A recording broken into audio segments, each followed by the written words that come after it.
internautas, estamos iniciando mais um programa Literatura e Prosa. E a prosa hoje é sobre poesia. Para isso eu estou aqui com Luiz Roberto, advogado e poeta também. Luiz, prazer em tê-lo aqui conosco para falar sobre o seu trabalho, né? Eu gostaria que você falasse sobre, porque a advocacia é uma profissão e a poesia eu creio que seja um lazer para você. Com certeza. Primeiro, agradecer a participação aqui, a possibilidade, né? O seu espaço é sempre uma honra. Bom, justamente isso. No final das contas, são duas áreas que são muito complementares, né? Sim. Porque é algo fundamental, apesar do aparente engessamento que tem o direito, acho que um profissional no direito a se destacar, é importante que ele tenha bastante criatividade.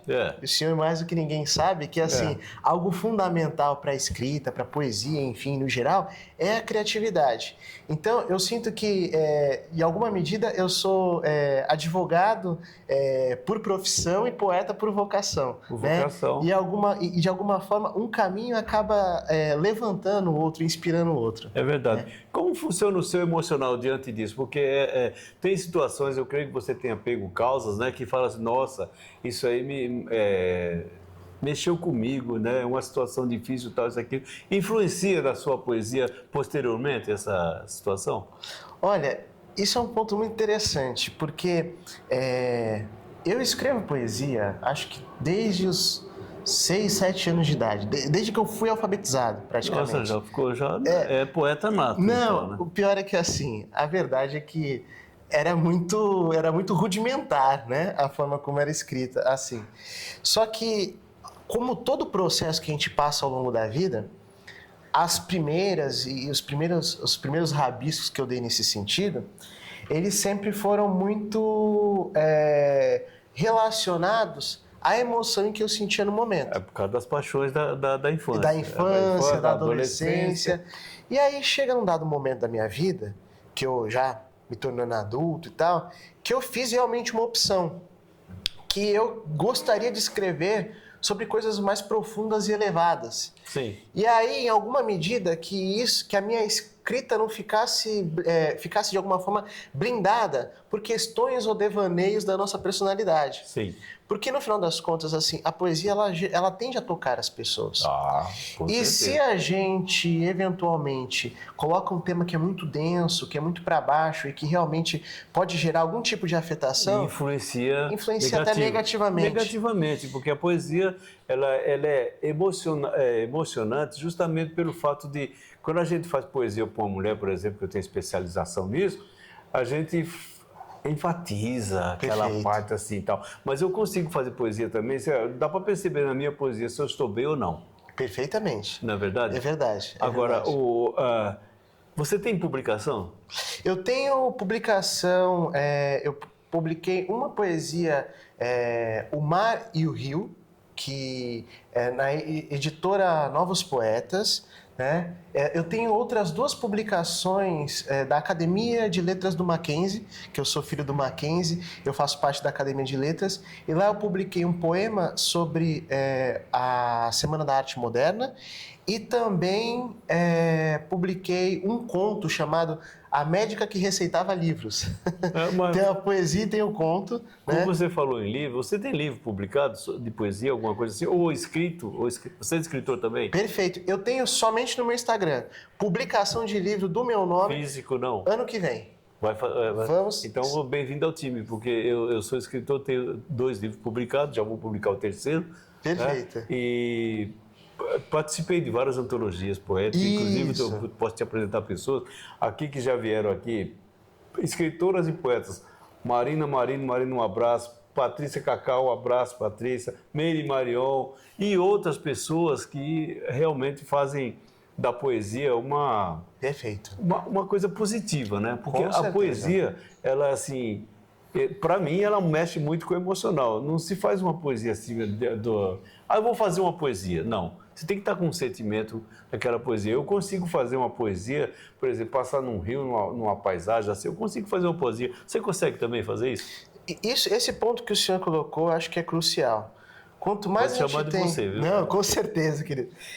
Quanto mais a gente tem elementos externos que elevam a nossa consciência, Exato. maior é a capacidade da gente conseguir colocar beleza, criatividade, Isso. sem dúvida alguma, né? Mas, assim, como por exemplo, na Academia de Letras do Mackenzie, eu fazia algumas publicações um tanto quanto semanais.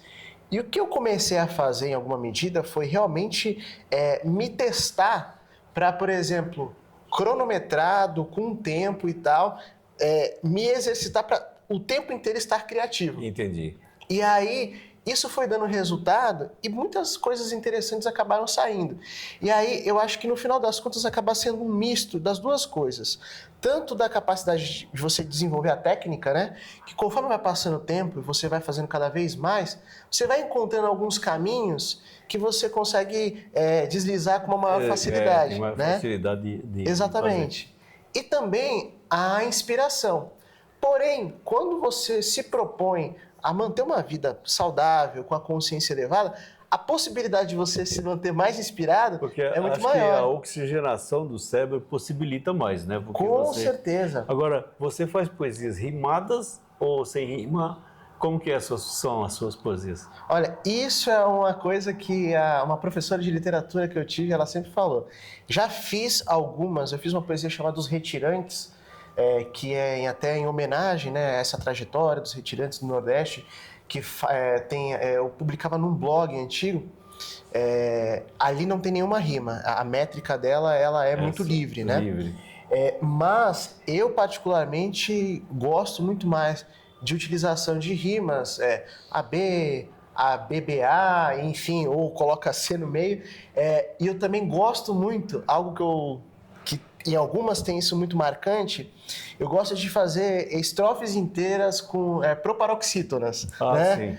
Colocar essa poesia que eu mencionei, que teve a publicação, O Mar e o Rio, ela tem um parágrafo inteiro, uma estrofe inteira, que ela é toda proparoxítona. E ela dá uma densidade que fica bonito, sabe? Mesmo terminando no mesmo... Exatamente. Exatamente. Depois eu posso compartilhar com vocês. Sim, compartilha para mim, passa para mim depois. Perfeito, Eu vou te deixar o telefone. Maravilha. Então. Agora, você, assim, escrever uma escrita que não seja poesia, escrever um livro, talvez um livro sobre um conto, talvez até sobre sua profissão mesmo. Você tem essa intenção ou não? Tenho. Inclusive, neste momento, está em execução um conto que, de forma muito sintética, retoma um cenário de um Japão medieval, nasceu de um conto que eu fiz, e aí eu acho que ficou tão interessante que eu quero converter isso em livro.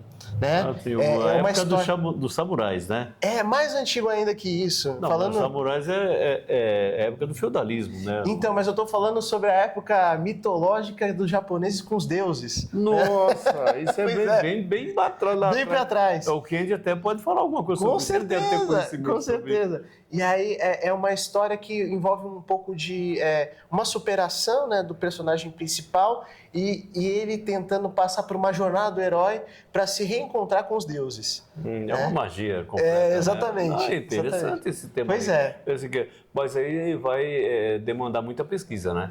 Nossa, então, esse trabalho prévio eu já comecei, né? E agora eu estou na parte da execução. Estou fazendo os... exatamente. Então já está em capítulo, está só de início. Eu estou no segundo ainda. O segundo capítulo. Não, mas é interessante porque a história do Japão é uma das mais fantásticas que tem. Com certeza. Eu considero até mais interessante que Egito, do que outros países, né? O Japão é muito interessante porque a cultura milenar, tanto a chinesa quanto a japonesa, né? Ela propicia você escrever, você pesquisar, porque são tantas coisas fantásticas que tem nessas culturas, né, que aconteceu, que hoje, analisando, você fala assim, é um absurdo, não aconteceu isso não, aconteceu. Quer dizer, o treinamento que havia de samurais, o treinamento que havia naquela época lá, o pessoal, é uma coisa que, do meu ponto de vista hoje, fisicamente para nós seria impossível. Não, com certeza. E é até inspirador, né? Você lê essas histórias que evocam esse espírito guerreiro, esse espírito marcial, eu acho que são extremamente inspiradores, né? Até porque, lendo esses contos ou esses livros, você parece que a pessoa não tem medo nenhum da morte. Com certeza, é verdade. Mas eu vou para lá, vou para cima mesmo, então não tem aquela noção de que você vai morrer é se você fizer isso. Porque hoje o pessoal fala assim, se for passar ali, você fala, eu não vou lá não porque eu posso morrer. Eu não vou fazer isso não porque eu posso morrer. O medo, ele tomou conta. Nas histórias antigas, e o povo antigo que não tinha aquele conhecimento que a gente tem hoje, o conhecimento que a gente tem hoje, o medo não chegava perto. É verdade. É que no final das contas a gente vê, né? Essas histórias que vão passando de geração em geração, Exato. elas são muito inspiradoras para que a gente se lance à coragem, que a gente se lance a essa bravura, porque isso é o que inspira os homens, né? Os heróis das princesas, esses Perfeito. negócios tudo aí, são caras corajosos. E isso, vendo nos filmes, nos livros, não é ficção, não. Isso aconteceu realmente. A pessoa se matava por causa da outra, dava vida por aquela pessoa, né, fazia de tudo para proteger e tal.